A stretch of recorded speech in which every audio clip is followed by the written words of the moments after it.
Before she could answer, his lips brushed her ear, his breath warm against skin that suddenly felt charged. "There's a man across the room who wants to destroy everything I've built. One dance with you, and he'll back off." She felt every stare when Elliot's hand settled possessively on her lower back, cameras already starting to flash. "I don't want your money," she said, "but I want answers." "Why me?" "Hi, viewers. Kindly tell us where you're watching from and what time it is." Warm welcome to the family. Enjoy the story. She was the only black woman at the party, sitting quietly in a champagne-colored dress that didn't match the overpriced glitter of Atlanta's elite, until the most powerful man in the room whispered 4 words that changed everything. "Pretend you're mine tonight." The Buckhead mansion dripped with old money and new pretensions, crystal glasses catching light like diamonds while conversations hummed with the kind of power that bought silence. Jasmine Cole had never belonged in spaces like this. 3 months out of Jackson, Mississippi, still grieving her mother's death from medical negligence, she'd only come because her friend Maya insisted the networking might help her find work. Everyone else was paired up, flashing Rolexes and Instagram smiles under the chandelier haze.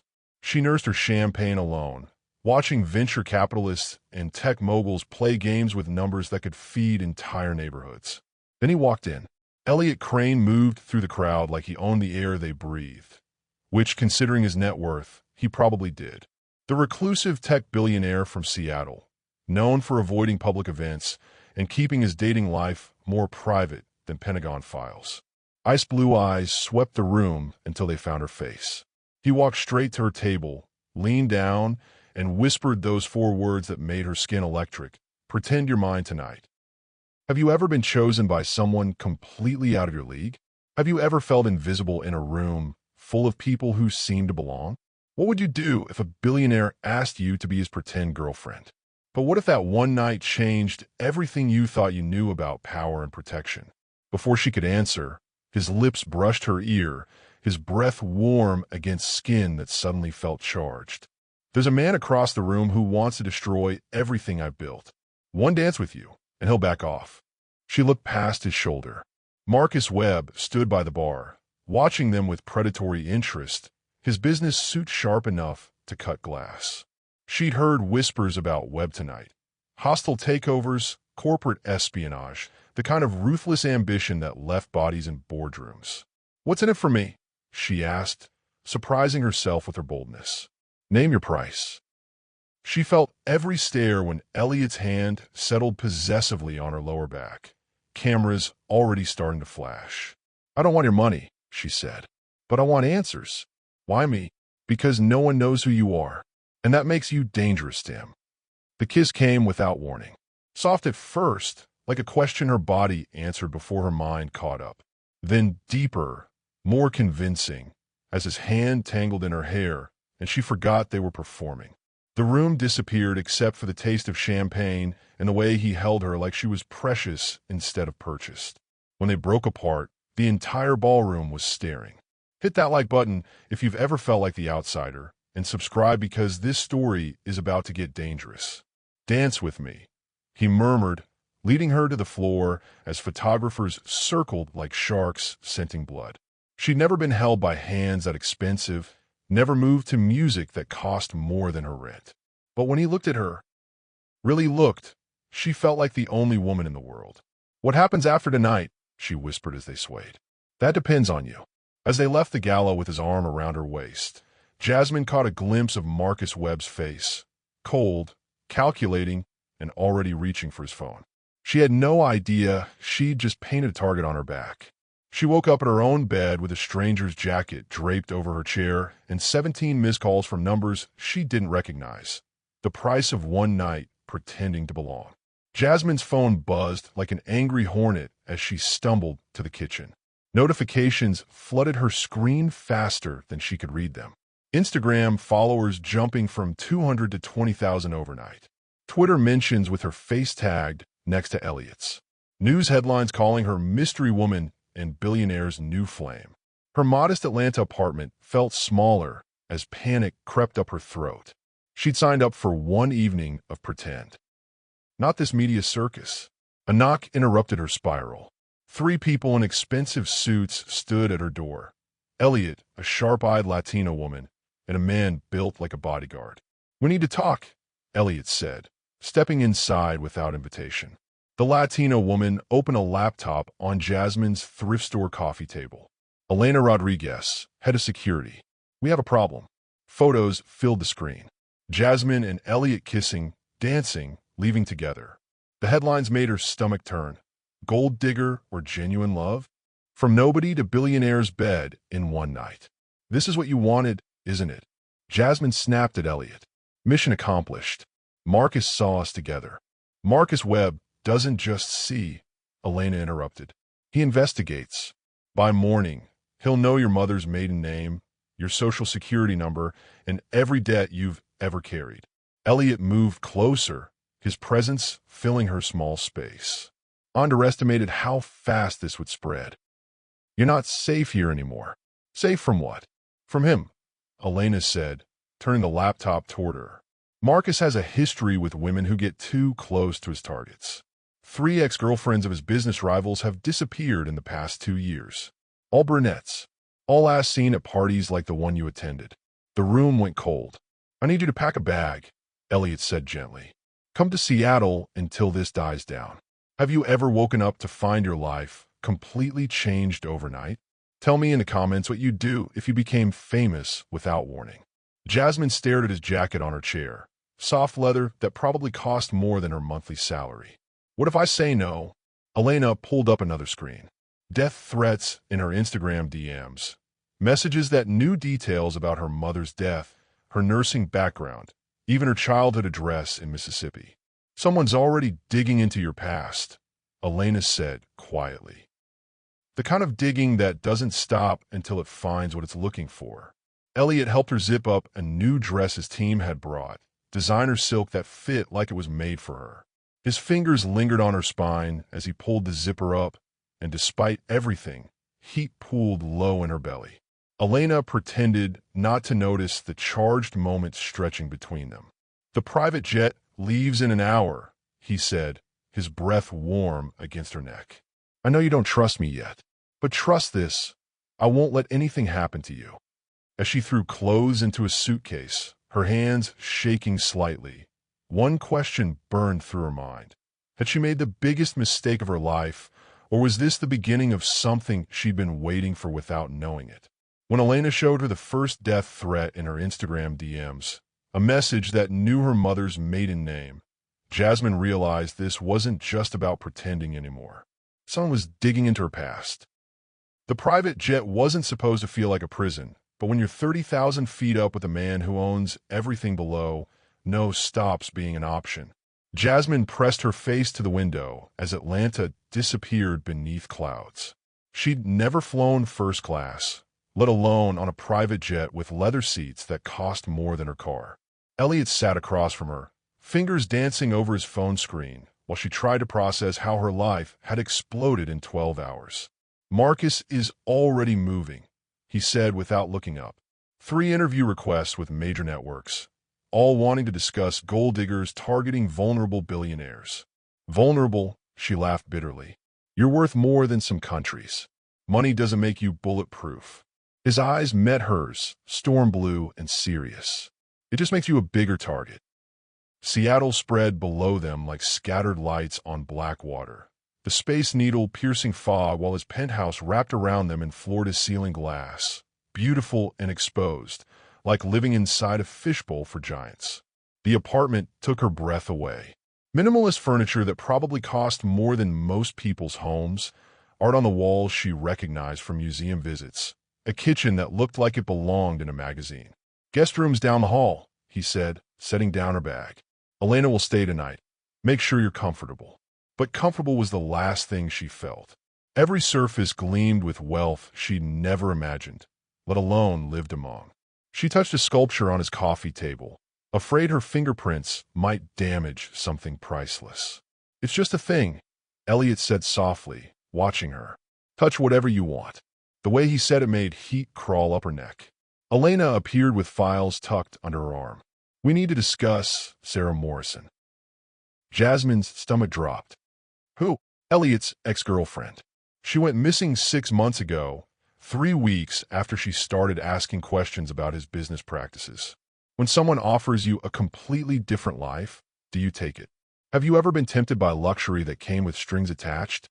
The photos Elena spread across the dining table made Jasmine's blood freeze. Sarah Morrison looked like her. Same dark hair, same brown eyes, same trusting smile. Same build, same age, same type of woman who might catch a billionaire's attention at the wrong party. She was investigating corporate espionage in the tech industry. Elena continued. Got too close to something Marcus was involved in. One day she was asking questions, the next day she was gone. What kind of questions? Jasmine's voice came out smaller than she intended. Elliot's jaw tightened. The kind that get people killed. Rain started pattering against the windows, Seattle's signature sound that should have been comforting. Instead, it felt like the city was weeping. Jasmine wrapped her arms around herself, suddenly cold despite the apartment's perfect temperature. So I look like your missing ex-girlfriend, and you just happened to choose me for your fake relationship? The pieces clicked together in her mind, each one more damning than the last. This wasn't random, was it? Elliot's silence was answer enough. Get caught in Seattle rain, Elena muttered, checking weather updates on her phone. I'll be in the security office if you need anything. As if summoned by her words, the sky opened up. Jasmine watched water stream down the windows, feeling trapped between glass walls and hidden truths. She found herself in his bathroom an hour later, steam rising from the shower after she'd gotten soaked checking the mail. The hot water should have relaxed her, but her mind raced with questions and suspicions. The shower door opened. I brought towels, Elliot said, but his voice caught when he saw her through the glass. Steam swirled between them as she turned off the water, heat that had nothing to do with the shower climbing her skin. His eyes traced droplets running down her shoulders, her collarbone, lower. When she stepped out, reaching for the towel in his hands, their fingers brushed and lingered. Jasmine, he whispered, her name a question and a prayer. She rose on her tiptoes, water still beating on her skin, and kissed him. Not for cameras this time, not for an audience, but because the way he looked at her made her feel beautiful instead of used. His hands tangled in her wet hair as the kiss deepened, all pretense forgotten. She could taste one on his lips, feel his control slipping as her body pressed against his expensive shirt, soaking through the fabric. His phone buzzed, shattering the moment. They broke apart, both breathing hard. Elena's voice carried from the living room. We have a problem. The newspaper clipping fell from his desk drawer. Tech mogul's ex-girlfriend missing after corporate espionage scandal. And Sarah Morrison's face stared back at Jasmine like a warning from a grave. Sarah Morrison had the same dark hair, same brown eyes, same trusting smile in the photos. And 3 weeks after she questioned Elliot's business practices, she vanished without a trace. Jasmine couldn't stop staring at the missing person report Elena had pulled up. Sarah's driver's license photo could have been her sister. Same height, same weight, even the same stubborn tilt to their chins. The coincidence felt too calculated to be real. Tell me you see it too, she said to Elliot, who stood by the window looking out at Seattle's gray morning. I see it. And you still chose me for your little performance? He turned, those ice blue eyes holding storms she couldn't read. I chose you because Marcus would believe it. Because you look like someone I might actually fall for. The words hung between them, honest and dangerous. Elena cleared her throat. There's more. Sarah was investigating shell companies connected to web industries. She found evidence of money laundering, corporate espionage, possibly worse. The last person she called before disappearing was Detective Rivera at Seattle PD. The Seattle police station felt like stepping into bureaucratic quicksand, fluorescent lights buzzing over Detective Rivera's tired eyes as she explained why billionaires don't get investigated the same way ordinary men do. Sarah Morrison was convinced someone was following her, Rivera said, sliding a file across her desk. Paranoid but not wrong. We found surveillance equipment in her apartment after she disappeared. Professional grade stuff. Who installed it? Jasmine asked. That's the million-dollar question. No fingerprints, no serial numbers, nothing traceable. Whoever did this knew what they were doing. Elliot leaned forward. What about Marcus Webb? Marcus Webb has alibis for every day in question. Receipts, witnesses, security footage. The man documents his life like he's running for president. But Jasmine caught something in Rivera's tone. You don't believe his alibis. I believe rich men can buy anything, including alibis. Rivera's smile was sharp as broken glass. But believing and proving are different things. They drove back to the penthouse in silence, rain drumming on the car roof like impatient fingers. Jasmine felt the weight of Seattle's gray sky pressing down, making her homesick for Mississippi's sunshine and simpler problems. You think I'm like her? Don't you? She said as they entered the apartment. Another woman who got too close and asked too many questions. Elliot stopped walking.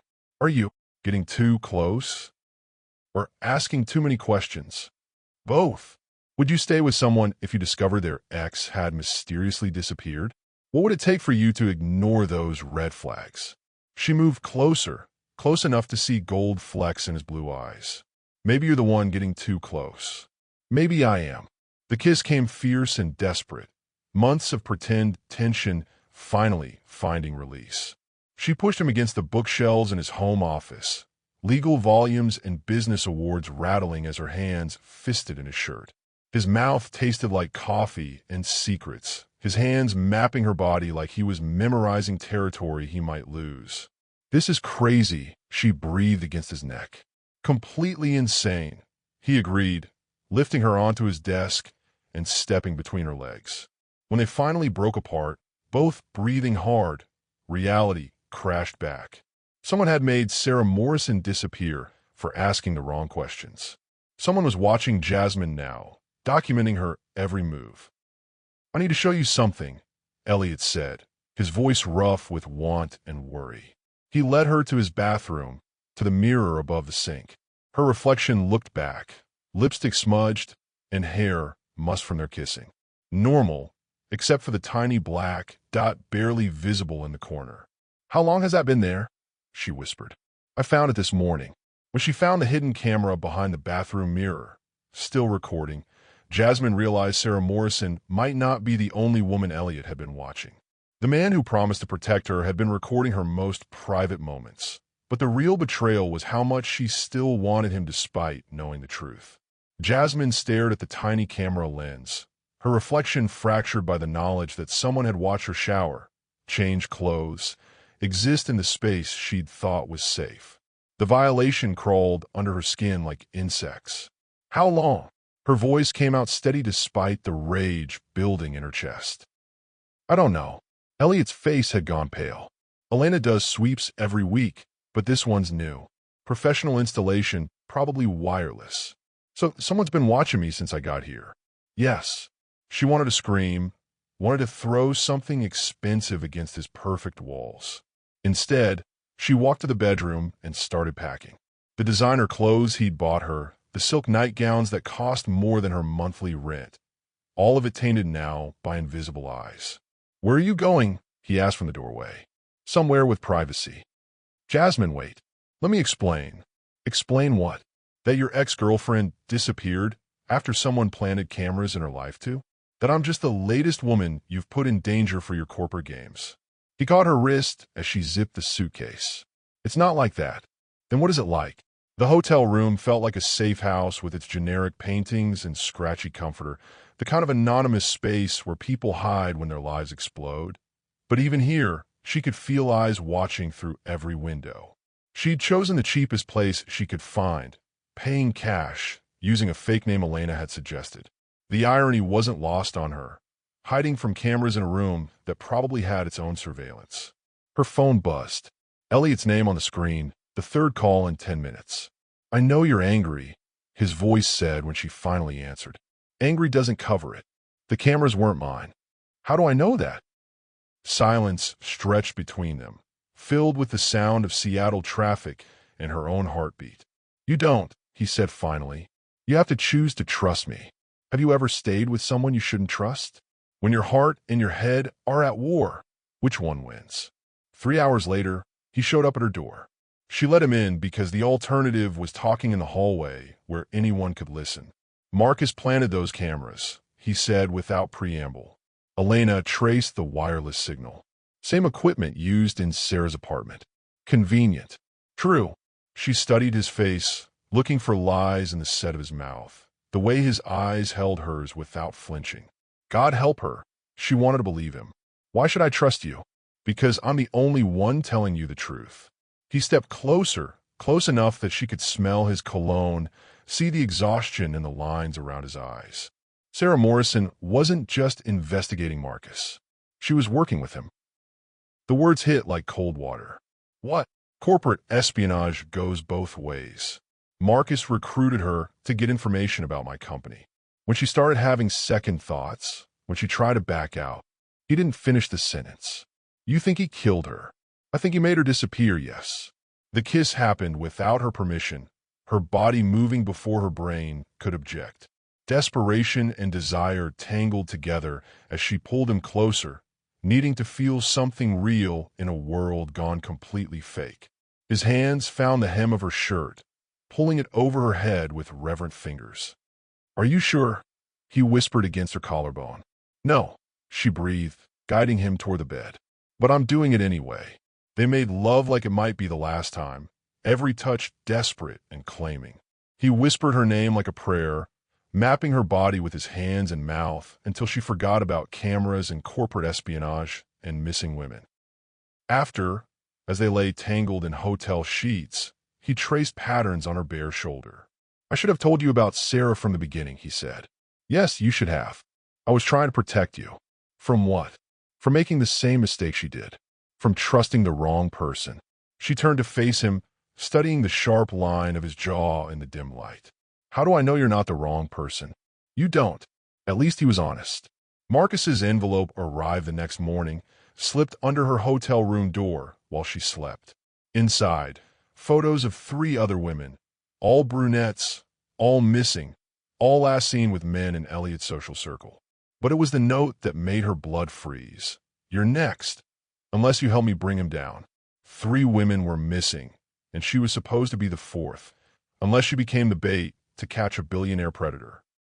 The FBI field office smelled like burnt coffee and desperation.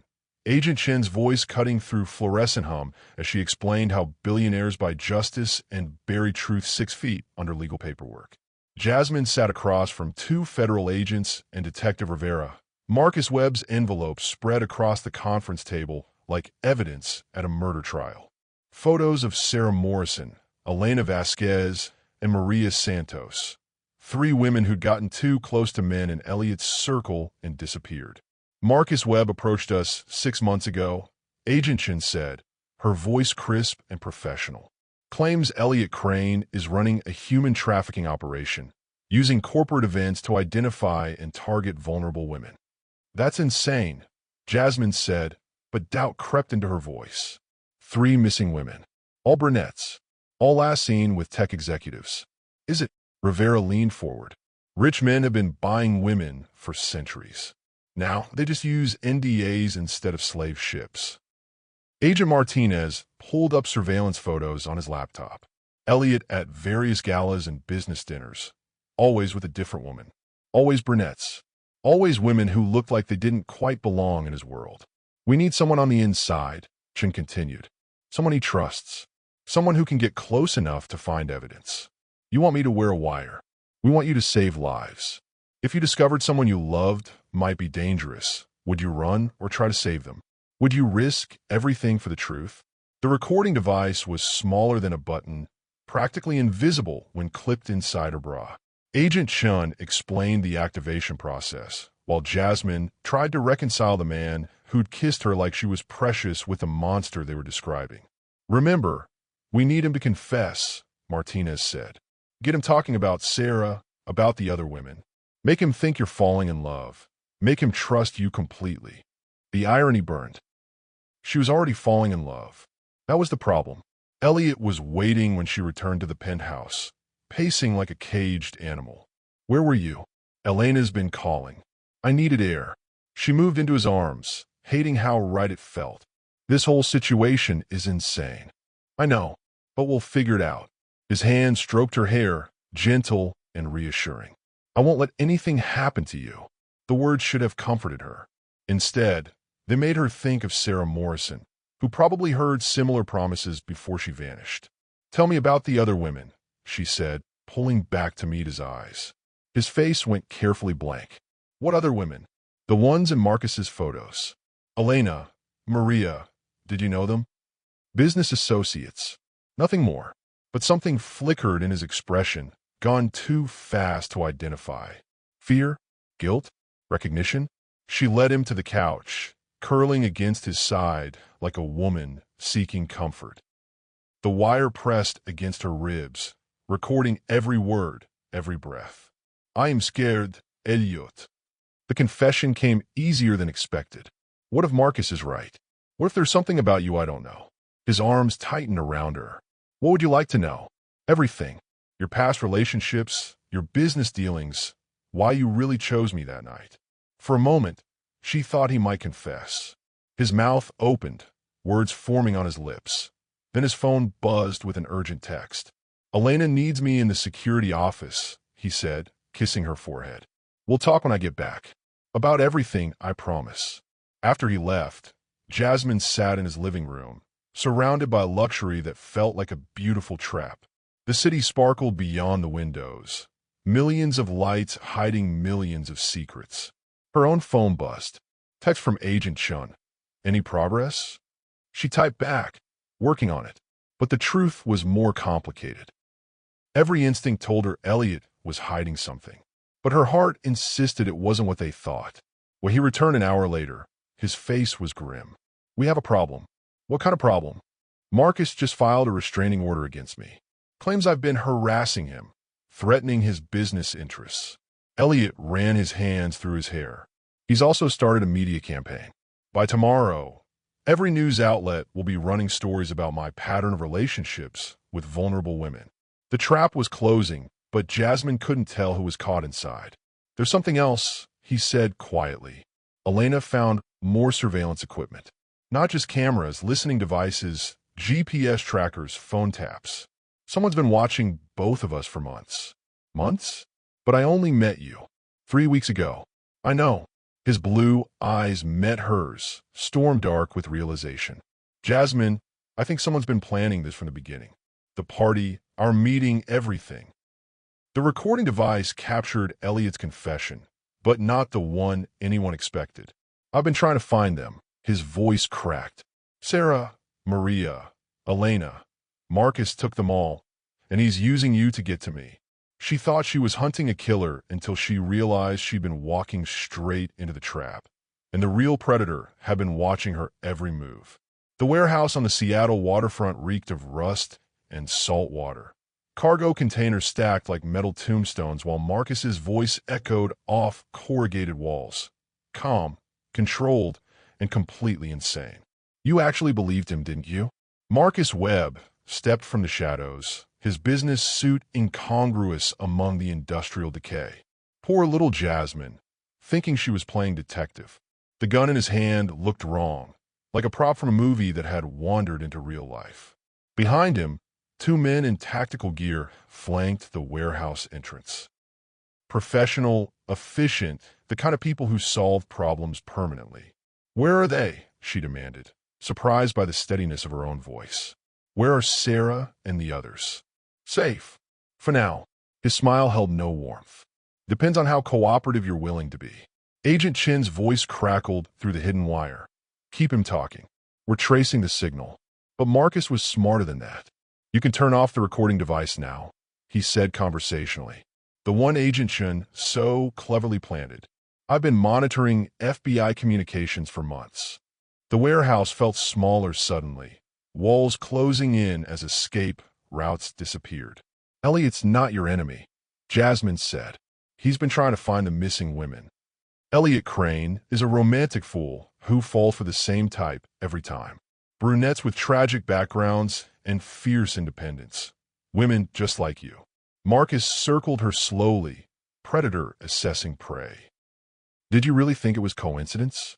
Your mother's death, the medical bills, your move to Atlanta? I've been orchestrating your life for 6 months. The words hit like physical blows. That's impossible. Is it? Who do you think arranged the job interview that never happened? The apartment listing that was too good to pass up?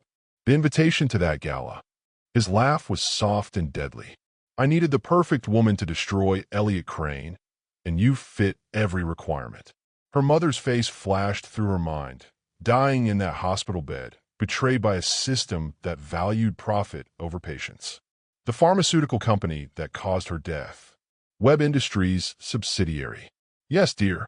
Your mother's death wasn't medical malpractice. It was field testing for a drug that's now worth billions. His expression didn't change, as if discussing the weather. Consider it her contribution to corporate advancement. Rage hit her like white lightning, burning away fear and replacing it with pure hatred. You killed her. I killed lots of people. Your mother was just practice. Have you ever realized you were wrong about everything? That the person you trusted was the real danger? Share your experience below. The recording device in her bra felt heavy as truth crashed over her. Not Elliot, Marcus. Always Marcus, pulling strings from the shadows while she danced to his choreography. The FBI knows where I am, she said. The FBI is comprised of men with families, mortgages, children in college. Amazing what people will overlook when their loved one's safety depends on selective blindness. One of his men stepped forward, cable ties in his hands. This was really happening. She was going to disappear like the others, become another missing person report filed and forgotten. Elliot will find me. Elliot Crane is probably dead by now. Tragic accident, they'll say. Billionaire dies in fiery car crash, distraught over girlfriend's disappearance.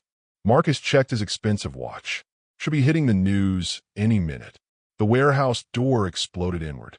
Elliot burst through smoke and chaos.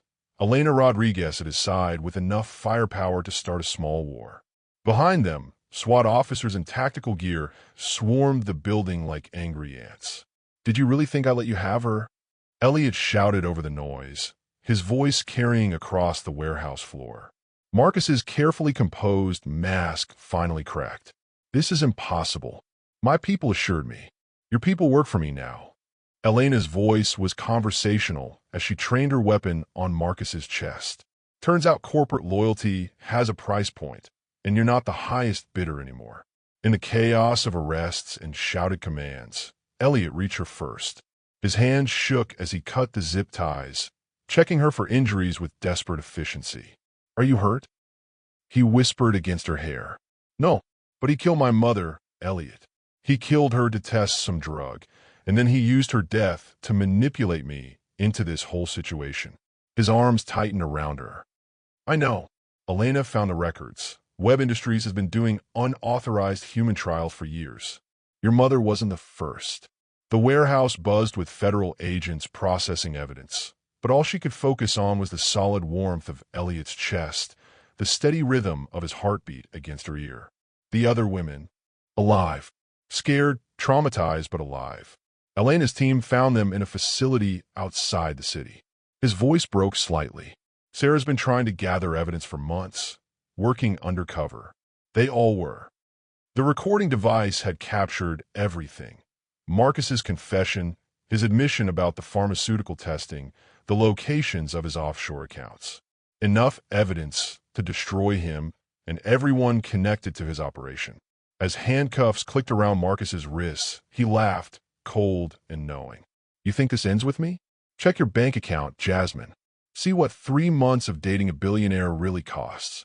Her entire past went up in flames at 3:47 a.m., leaving nothing but ash and the terrifying realization that dead women tell no tales. The explosion lit up Atlanta's skyline like a second sunrise, orange flames climbing into the night sky as her apartment building collapsed into rubble and memories. Jasmine watched the news coverage from Elliot's Seattle penthouse, coffee growing cold in her hands as reporters speculated about gas leaks and faulty wiring. 36 units destroyed, the anchor announced. Miraculously, no casualties reported, as residents had been evacuated earlier due to a suspected gas leak. Elena muted the television. Marcus's final insurance policy. Destroy any evidence linking him to your mother's death. Eliminate witnesses who might contradict his version of events. The other tenants are fine. I had them moved to hotels 6 hours before the blast. Elena's efficiency was both comforting and terrifying. Marcus's people aren't the only ones who can orchestrate evacuations. Everything was gone. Photos of her mother, nursing school certificates, the quilt her grandmother had sewn, reduced to ash and smoke. Her entire past erased like it never existed. "We can replace things," Elliot said quietly, his hand warm on her shoulder. "What matters is you're safe." But safe felt relative when billionaires played games with human lives and federal buildings could be bought like corporations. The safe house looked like suburbia's forgotten corner. Beige walls and neutral carpet designed to be invisible, the kind of place where identities go to die and new ones are born from necessity. "How long do we stay here?" Jasmine asked, examining the generic furniture and carefully anonymous decorations. "Until Marcus's network is completely dismantled," Elena replied, checking security monitors. "Could be weeks, could be months." He had connections in law enforcement, federal agencies, corporate boards, people who helped him operate for years. Detective Rivera arrived that evening with files under her arm and exhaustion in her eyes. "Marcus Webb is talking," she announced, singing like a canary about everything. The pharmaceutical trials, the missing women, the corporate espionage network. What about the FBI agents who ignored his activities? "Under investigation. Turns out several agents have been receiving payments through shell companies for years." Rivera's smile was grim. Amazing how quickly people remember their moral obligations when prison becomes a possibility. That night, Jasmine lay in Elliot's arms on the safe house's basic mattress, his heartbeat steady against her cheek.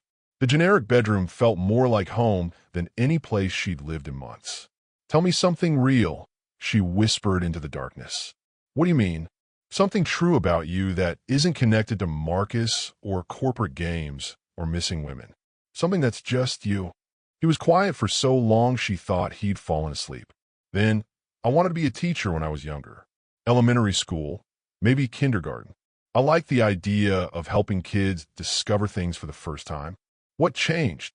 "My father died. Left me his company when I was 23.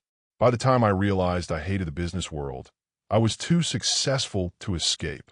His fingers traced patterns on her bare shoulder. "What about you? What did you want before life got complicated?" "To save people. That's why I became a nurse." She pressed closer, needing his warmth. Funny how we both ended up so far from where we started. When someone offers you a completely different life, do you take it? How far would you go to survive when everything familiar is gone? Their lovemaking that night was different, slower, more deliberate. Like they were memorizing each other's bodies against an uncertain future.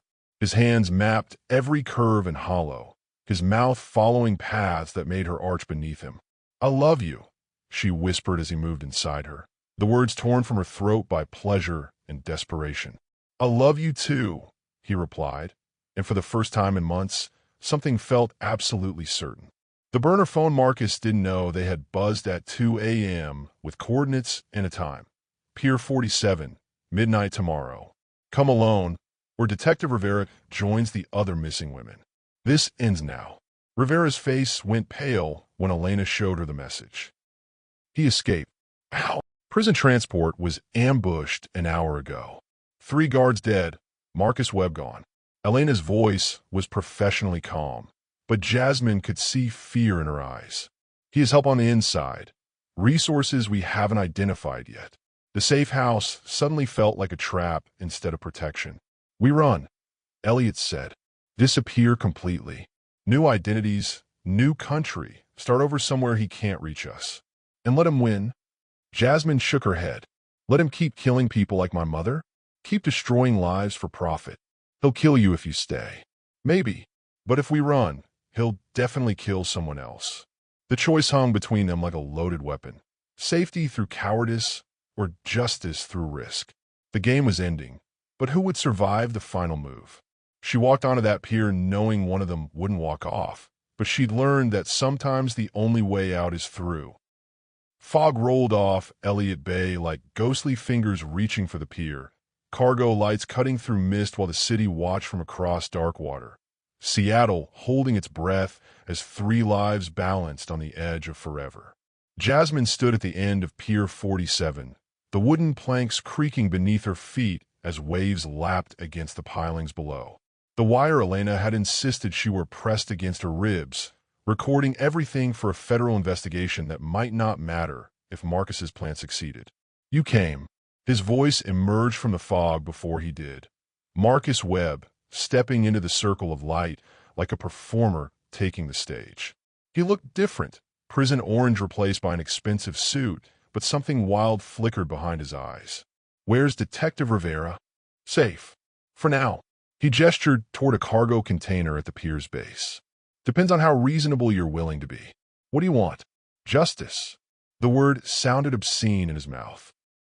Elliot Crane destroyed my life, turned my own people against me, stole everything I built. I want him to suffer the way I've suffered. By killing innocent women. By taking away the one thing he values most. Marcus's smile was sharp as broken glass. "You, when everything's on the line, what would you risk for the person you love? Would you walk into danger to save them?" Movement in the shadows caught her attention. Federal agents positioning themselves behind cargo containers. Elena's team setting up perimeter coverage. But Marcus had played this game too long to be caught by obvious tactics. "Your backup won't help," he said conversationally.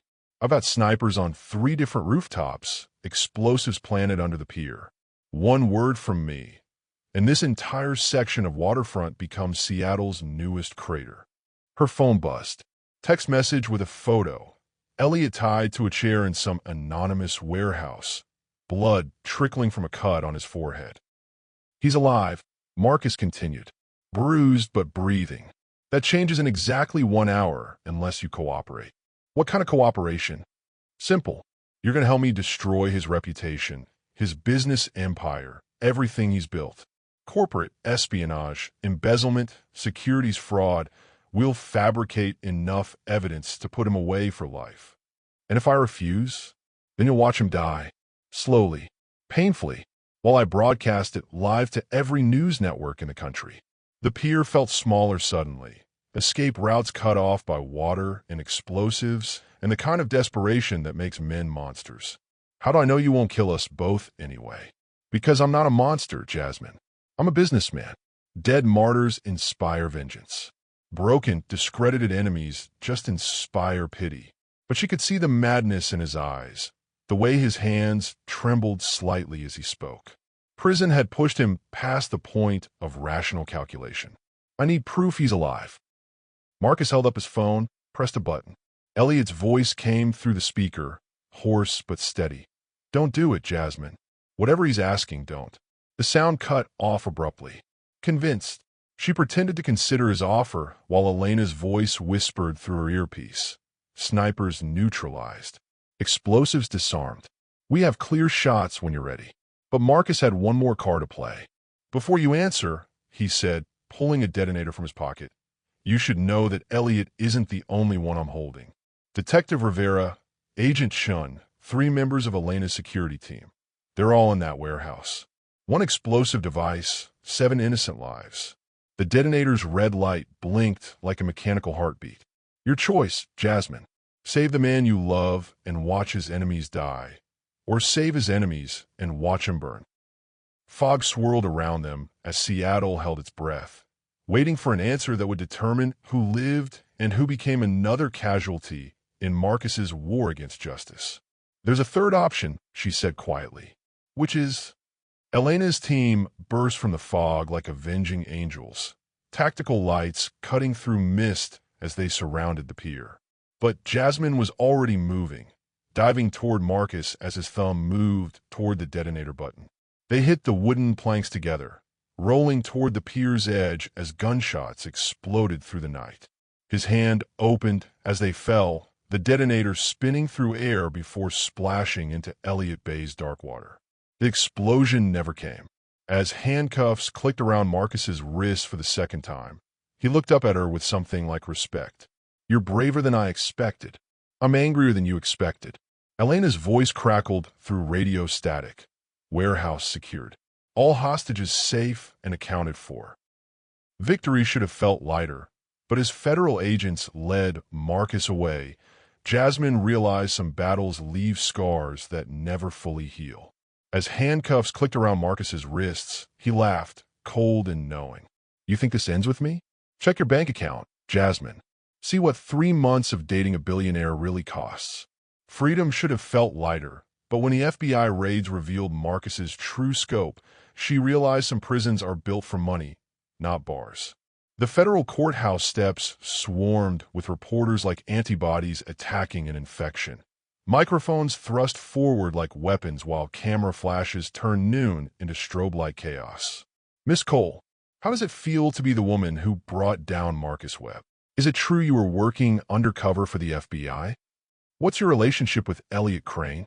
Elena's security team formed a protective wall around Jasmine as they pushed through the media swarm toward the waiting car.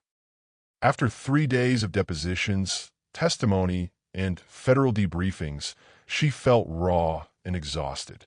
"It's over," Elliot said once they were safely inside the vehicle, his arm around her shoulders as Seattle's skyline blurred past the windows. But Jasmine wasn't sure anything was truly over.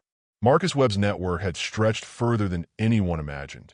Shell companies in 12 countries, corrupt officials in 6 federal agencies, pharmaceutical trials that had killed dozens of people across 3 continents.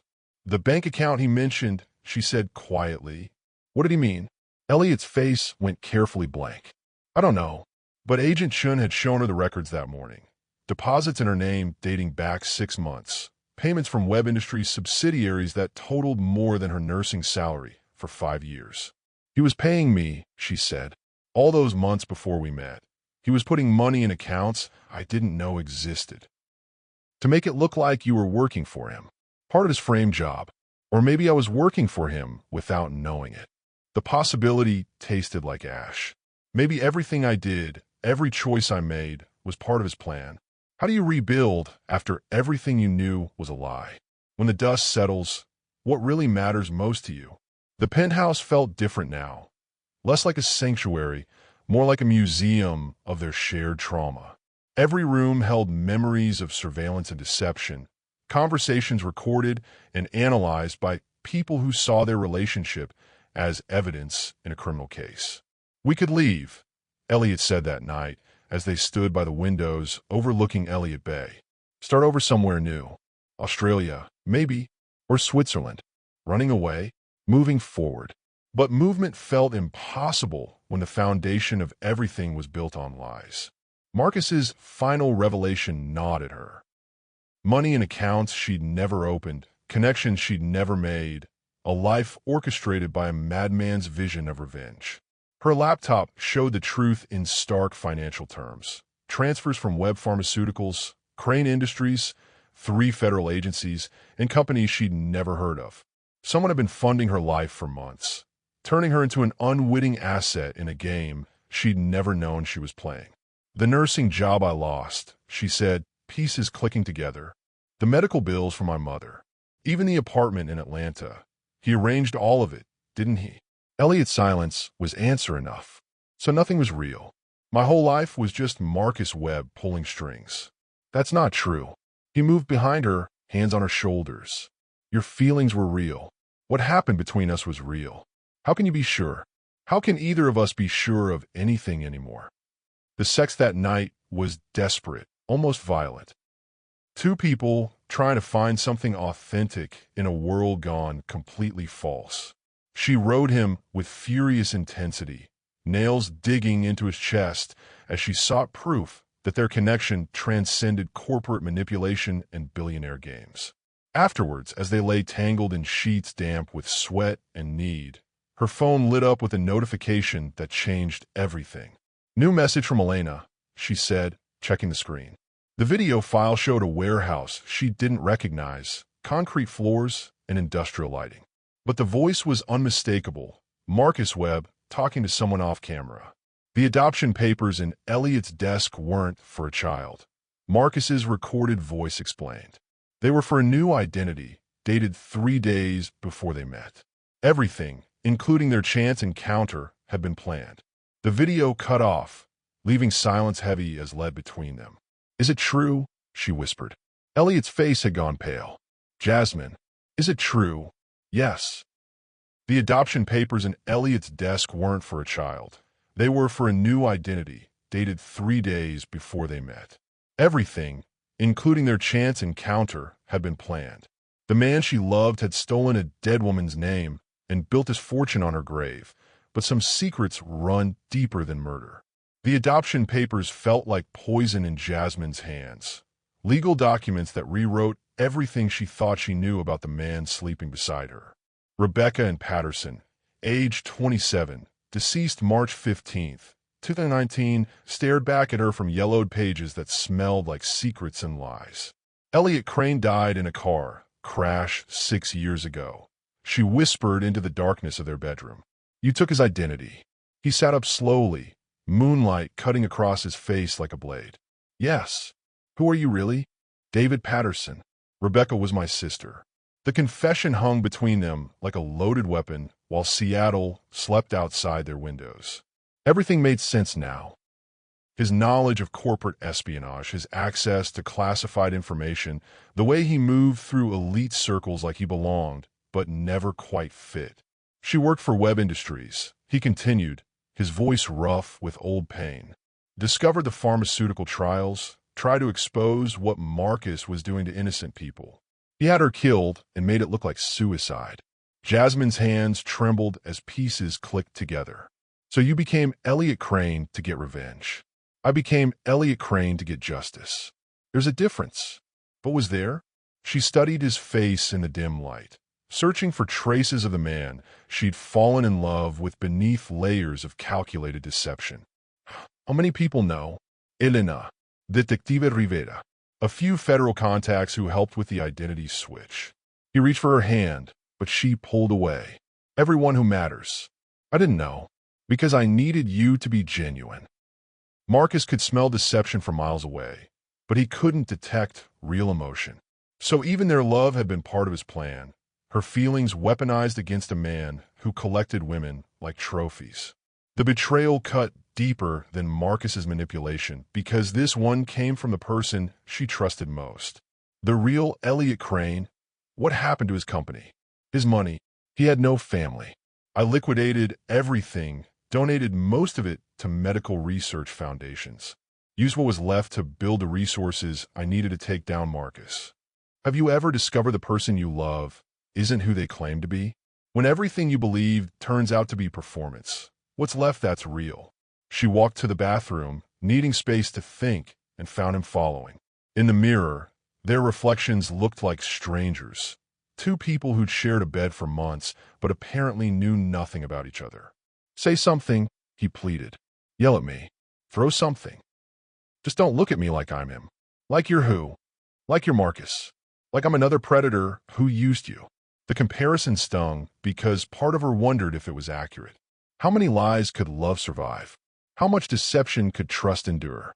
"You build our entire relationship on false identity. I build it on real feelings." "Your feelings or David Patterson's feelings?" "Because I don't even know who I'm talking to anymore."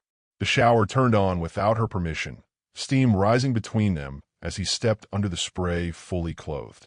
Water soaked through his expensive shirt, turning fabric transparent against skin she'd mapped with her hands but apparently never truly known. "This is who I am," he said, water streaming down his face like tears he refused to shed. "David Patterson, whose sister died trying to save people like your mother, who spent 6 years planning revenge against a system that profits from human suffering." She joined him under the water, dress clinging to her body as heat and confusion swirled together. "And Elliot Crane was a performance until I met you." Their kiss tasted like desperation and truth, months of pretense finally stripped away by honesty that came too late. His hands found the zipper of her soaked dress, peeling fabric away from skin that remembered his touch even when her mind questioned everything else. "I love you," she whispered against his mouth, "but I don't know which version of you I'm loving." "Both," he said, lifting her against the tile wall as water cascaded around them. "All of me, the real me, When someone you love turns out to be someone else entirely. Rebecca Patterson's medical files contain the key to destroying Marcus Webb's empire. But some truths are worth more than revenge. The storage unit on the outskirts of Seattle smelled like dust and old secrets. Cardboard boxes stacked like a shrine to the dead woman whose brother had stolen her murderer's life to get justice. Jasmine pulled files from Rebecca's personal effects while David, she still struggled with his real name, sorted through evidence his sister had compiled before Marcus silenced her forever. She was systematic, David said, holding up photographs of Webb Industries facilities.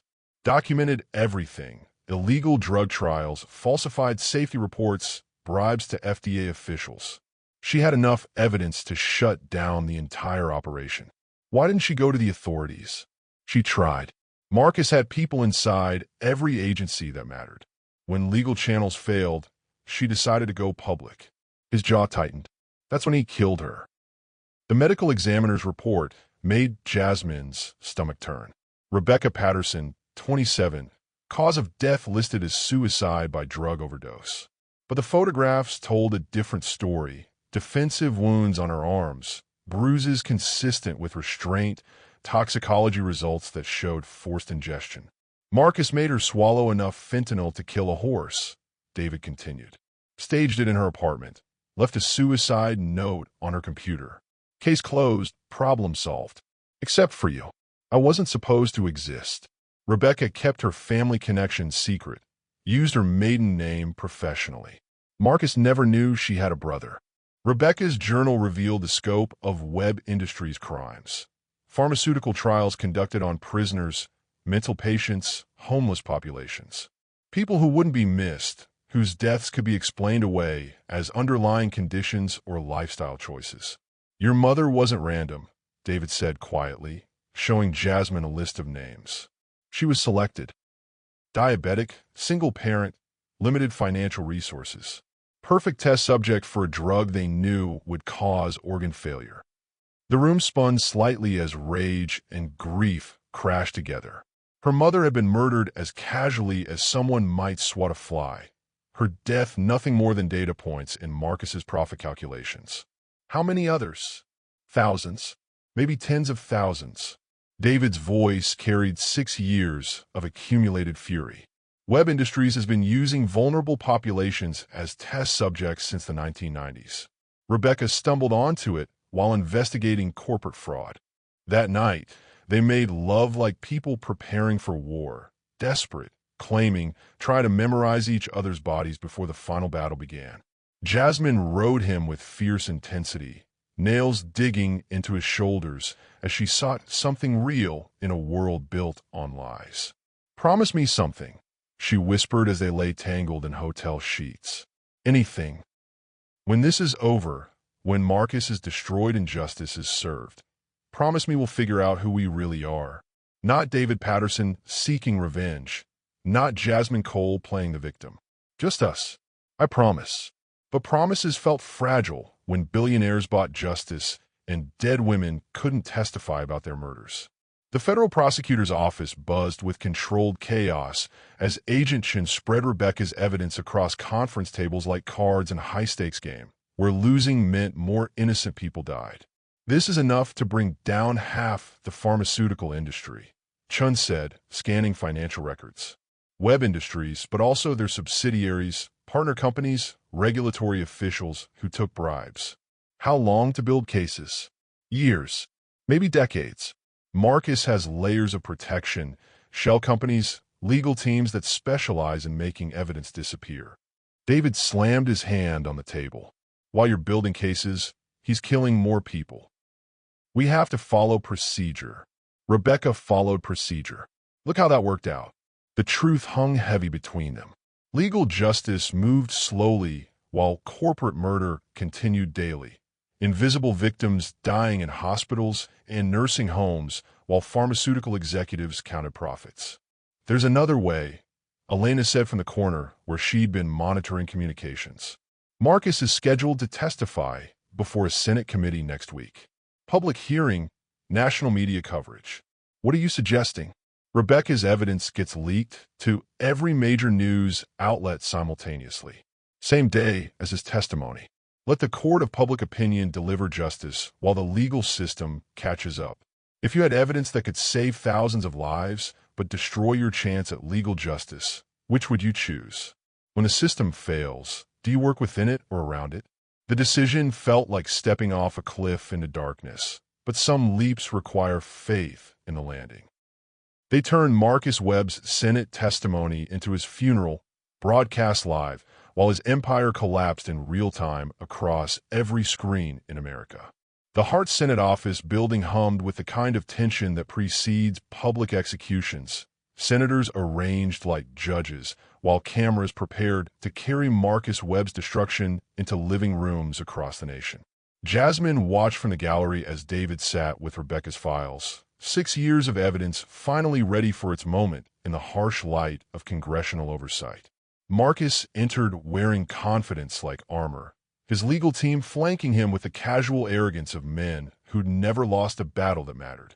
This committee is convened to investigate allegations of corporate malfeasance in the pharmaceutical industry, Senator Williams announced, her voice carrying across the chamber with the weight of institutional authority. Marcus leaned into his microphone. I welcome this opportunity to address these baseless accusations against Webb Industries and restore confidence in American innovation. The first question came soft, almost conversational. Mr. Webb, are you familiar with Protocol 47B? A flicker crossed Marcus's face. Gone so fast most people missed it, but Jasmine caught the tell. Rebecca had labeled that protocol in her files. Systematic elimination of test subjects post-trial. I'm not familiar with that specific designation. Senator Williams held up a document. This is your signature authorizing pharmaceutical trials on prisoners at 3 federal facilities. Protocol 47B detailed the disposal of subjects who experienced adverse reactions. Disposal is a strong word. What would you call the systematic murder of test subjects whose side effects became inconvenient? The chamber erupted. Marcus's lawyers whispered urgently in his ears, while reporters scribbled notes that would become tomorrow's headlines. But this was just the opening act. Elena's team had coordinated the media leak perfectly. Major networks, investigative journalists, social media influencers all receiving Rebecca's evidence simultaneously as Marcus squirmed under congressional lights. Let me show the committee Exhibit A, Senator Williams continued, gesturing to screens around the chamber. Rebecca's photographs filled every display. Bodies in hospital beds, falsified death certificates, financial records showing payments to coroners and hospital administrators. These photographs document the systematic murder of over 3,000 people across a 10-year period. All test subjects in unauthorized pharmaceutical trials. All deaths covered up by officials receiving payment from Webb Industries' subsidiaries. Marcus's composure finally cracked. Those photographs are fabricated. This is a coordinated attack by competitors seeking to damage American pharmaceutical innovation.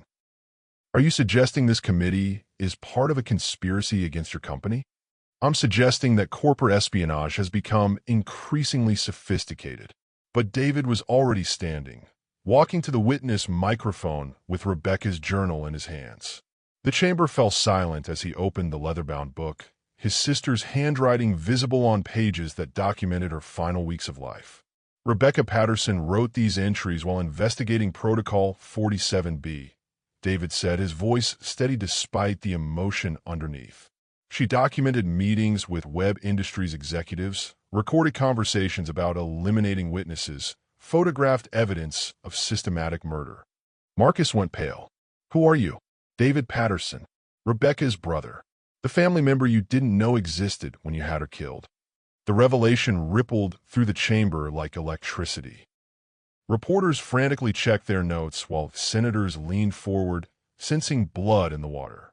Rebecca Patterson died 6 years ago, Marcus said carefully. Suicide, according to official reports. Murder, according to her autopsy photos. David held up images that made senators flinch. Defensive wounds, forced drug ingestion, evidence of restraint. She was murdered because she discovered you were using human beings as disposable test subjects. When justice fails through normal channels, do you create your own? How far would you go to speak for the dead when the living won't listen? The gallery erupted as David read from Rebecca's final journal entry. Marcus Webb called tonight. Said he knew about my investigation, offered money to stay quiet. When I refused, he laughed and said I should be careful. Women who ask too many questions of accidents. I'm scared, but I can't stop now. Too many people are dying. Marcus stood abruptly. This is theater, not testimony. I won't be part of this circus. Sit down, Mr. Webb, Senator Williams ordered. You're under oath, and we're not finished. But Marcus was already moving toward the exit, his legal team scrambling to follow as federal marshals stepped forward to block his path. Marcus Webb, you're under arrest for conspiracy to commit murder, corporate fraud, and violations of the Nuremberg Code regarding human experimentation. The handcuffs clicked with a sound that echoed through the chamber like a closing door. As marshals led him away, Marcus turned back toward David with eyes full of hatred and defeat. You think this ends it? I'm not the only one. There are others, bigger players, deeper connections. You've won a battle, not the war. The chamber buzzed with chaos as reporters rushed to file stories that would dominate news cycles for months. But Jasmine only watched David, standing at the witness table with his sister's journal, finally able to speak the truth she'd died trying to tell. Justice wasn't pretty, but sometimes it was enough. Marcus Webb's arrest was just the beginning. His black book contained names that reached the highest levels of government, and powerful people don't surrender quietly. The federal courthouse looked like a fortress under siege. News vans lined up like artillery, while protesters demanded justice for pharmaceutical murder victims whose names were finally being spoken aloud. Jasmine pushed through crowds of reporters to reach David, who stood on the courthouse steps like a man who'd spent 6 years preparing for this moment. The Senate hearing had been broadcast live, Marcus's arrest playing on repeat across every news channel in America. David Patterson, reporters shouted. How long have you been planning this investigation? Since the day they killed my sister. Are there other companies involved in similar practices? Marcus Webb's cooperation will determine how far this investigation reaches. But cooperation seemed unlikely. Marcus had been denied bail, held in solitary confinement, while federal prosecutors built cases that could result in thousands of years in prison. Men facing life sentences rarely become helpful witnesses. Elena appeared at Jasmine's elbow, her expression grim. We have a problem. They moved inside the courthouse, away from media chaos, into a conference room where Agent Chun waited with files that looked thick enough to choke a horse. Marcus's arrest triggered a response. Chun said without preamble. 3 federal judges received death threats overnight. The prosecutor handling his case found a bomb under her car. Someone's trying to shut down this investigation. His corporate partners, David said. He kept records of everyone involved. Insurance executives who falsified claims, hospital administrators who covered up deaths, politicians who blocked investigations. Chun opened one of the files, revealing photographs of men Jasmine recognized from news broadcasts and corporate boardrooms. Webb Industries was just the tip of the iceberg. This network includes Fortune 500 companies, federal agencies, elected officials at every level of government. People with everything to lose if Marcus talks. Exactly, which is why someone tried to poison him yesterday. The words hit like cold water. Jasmine sank into a chair as implications washed over her. Marcus Webb, the monster who'd orchestrated her mother's death, was now a target himself, and his death would bury evidence that could save thousands of lives. Is he alive? Barely. Food poisoning, officially. But the symptoms match ricin exposure, and prison kitchen staff don't usually have access to biological weapons. David moved to the window, looking out at protesters demanding justice their government seemed determined to prevent. They're going to kill him. Probably. And with him dies any chance of exposing the rest of the network. Agent Chun nodded grimly. Unless we can get his testimony before they succeed. The plan was desperate enough to be brilliant. Transfer Marcus to a secure medical facility, conduct depositions while he recovered, record everything before his corporate partners finished the job they'd started. But desperate plans require desperate people to execute them. "I want to interview him," Jasmine said. "Absolutely not," David replied immediately. "Too dangerous. I'm the only person who can get him to talk. He's obsessed with me, remember? Used my mother's death to manipulate me into his game. That obsession might be the key to making him confess." Elena pulled up security footage on her laptop. Marcus in his prison cell, pacing like a caged animal, muttering words that looked like Jasmine's name on his lips. "She's right," Elena said reluctantly. "He's been asking for her constantly. Won't cooperate with prosecutors. Won't accept plea bargains. Just keeps demanding to see the woman who destroyed his empire." The medical facility felt like a cross between a hospital and a bunker. Armed guards at every entrance while machines monitored Marcus's vital signs through glass walls that couldn't stop bullets, but might slow them down. Jasmine entered his room alone, recording equipment hidden in her jacket while David and Elena watched through surveillance cameras. Marcus looked smaller somehow, diminished by prison clothes and the knowledge that his own allies were trying to kill him. "You came," he said, his voice hoarse from the poison that had nearly finished him. "I came. Do you know why they want me dead? Because you know where the bodies are buried." His laugh turned into a coughing fit that brought up blood. "Literally and figuratively. I have evidence that could bring down presidents, Jasmine. Corporate murder networks that span decades. Government officials who facilitated genocide for profit. Then give it to the prosecutors. Why should I? They'll lock me away forever anyway. At least if I die, I take their secrets with me." When someone who destroyed your family offers to expose a system of corruption that could save thousands of lives, do you help them survive? Can justice and revenge coexist, or do you have to choose? Jasmine leaned closer, her voice dropping to a whisper that only the recording equipment could capture. "Because my mother deserves better than being forgotten as collateral damage in your war against corporate corruption. Because Rebecca Patterson deserves to have her murder mean something more than your personal revenge.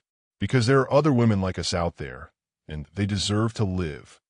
Something shifted in Marcus's eyes. Not redemption, but perhaps recognition of a truth larger than his own survival. "Bring me the federal prosecutors," he said finally. "I'll give them everything. Names, dates, financial records, burial sites. All of it. In exchange for what? Protection long enough to tell the truth. And a promise that when this is over, someone will remember that Rebecca Patterson died, trying to save people like your mother."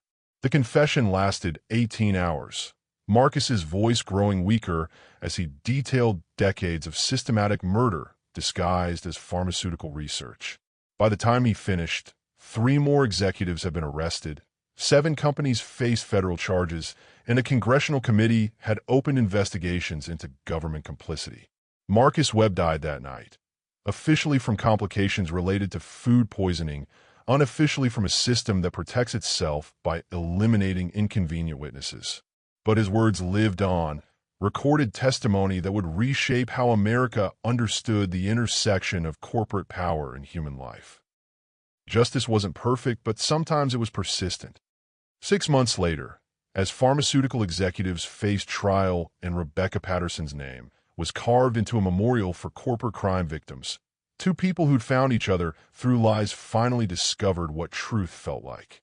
The beach house on Whidbey Island smelled like salt air and fresh possibilities. Morning lights streaming through windows that overlooked Puget Sound, while Jasmine made coffee for the man she'd learned to love all over again. David Patterson. She'd finally stopped thinking of him as Elliot. Stood on the deck feeding seagulls that swooped and cried like the ghosts of old secrets finally put to rest. 6 months of depositions, trials, and media scrutiny had aged him, but also freed him from the weight of vengeance he'd carried for years. "Sleep well?" she asked, handing him a mug that said, "World's greatest sister's brother," Elena's idea of humor. "Better than I have in years." He pulled her close, salt wind tangling her hair as ferries moved across water that reflected everything without judgment. No nightmares about Rebecca, no planning revenge, no pretending to be someone else. Just us. Just us. The trials have been brutal but necessary. Pharmaceutical executives paraded through courtrooms while victims' families finally heard their loved ones' deaths acknowledged as murders rather than medical mysteries. Marcus's testimony had opened floodgates. 17 companies faced federal charges, 43 government officials had resigned or been arrested, and Congress was debating legislation that would make human experimentation a capital crime. Elena called this morning, David said, scrolling through messages on his phone. 3 more executives agreed to plea bargains. They're naming names, providing evidence, trying to save themselves. Will it be enough? To get justice? Maybe. To prevent it from happening again. He shrugged. Systems this corrupt don't die easily. But we've given people tools to fight back. They walked the beach while morning joggers passed, and fishing boats headed out for the day's catch. Normal people living normal lives, unaware that the pharmaceutical companies they trusted had been murdering patients for decades. Any regrets? Jasmine asked, collecting shells that the tide had polished smooth. About taking down Marcus? No. About lying to you for so long.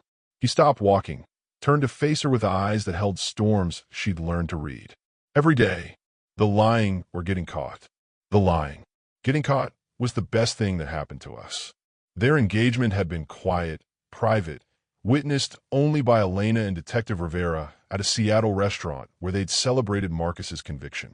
No cameras, no media attention, just 2 people who'd survived corporate warfare and decided to build something real from the ashes of their deception.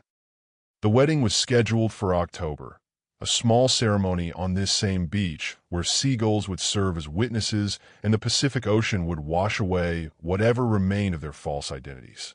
I got the job offer, Jasmine said, showing him the letter from Seattle General Hospital. Head of Nursing, Trauma Unit. They want me to start next month. You're going to take it? Are you going to keep pretending you don't know the answer? His smile was answer enough. She'd been born to save people. It's what drew her to nursing, what made her perfect for taking down a system that turned healing into murder.